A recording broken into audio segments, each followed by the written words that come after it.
Yo, this is gonna be an extremely short video. I just wanted to show you guys something and give everyone a reminder. But first, let me show you how the sanding and polishing is coming. It's not gonna get much better than this, unfortunately. My paint job, I painted over 320 grit. I just wanted the paint to have something to stick to. I was too scared to go up to 400. So there's gonna be orange peel.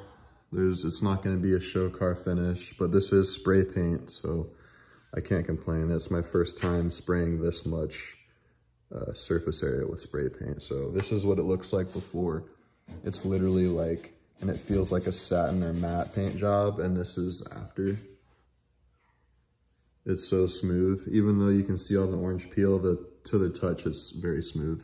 And obviously you can see there's no reflection, or like super blurred, and then up here, it's a lot better. So yeah, that's where the sanding is coming along. I've only done the roof, the sides right here, and the trunk. But what I wanted to show you was, so I got my front end together, hooked up all the lights, and I went in to turn them on, and everything was like mismatched. So I would go pull the light stock to turn on the parking lights, and the headlights would come on, and then I'd pull it out all the way to like where the headlights should turn on and not the parking lights, and then the parking lights would turn on, and then I would hit my turn signal to turn like left, and my brake light would light up like I was pressing the brakes. And then so each like direction on the stock did something weird with the lights, no turn signals. The headlight switch would like reverse all that.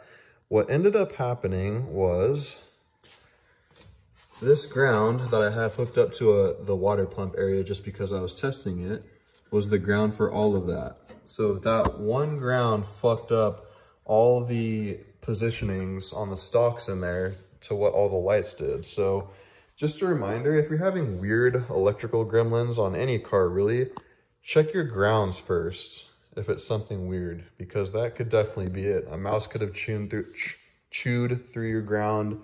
Something could have cut it. It may just have a bad contact, but yeah. So super happy I figured that out, because I was like, oh, what kind of electrical gremlin would make what was happening happen? So yeah, just a reminder to check your grounds. But yeah, I've just been slowly working away. This is how it sits right now. I'm loving that front end for sure.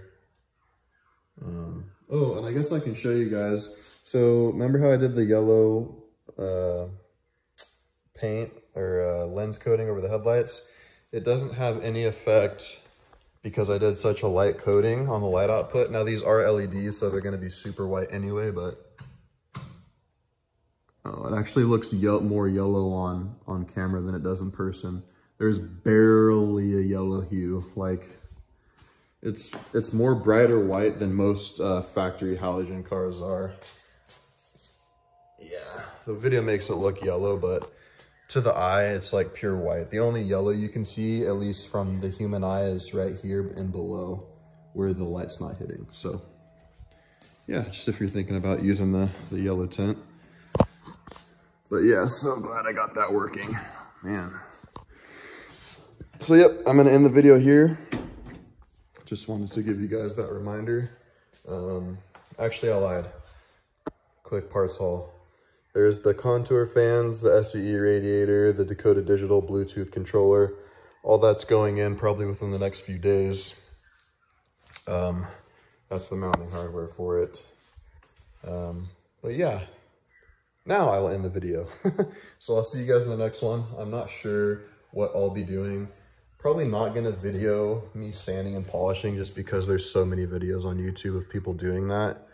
And I'm not a professional, so yeah, I'll probably pick it up once we start getting the fans in, and probably I mean, I put the taillights in just to test them, and they do work. They're the LEDs. But yeah, once I do some eventful stuff, I'll make another video, probably within the next week. So I'll see you guys in the next one. Later.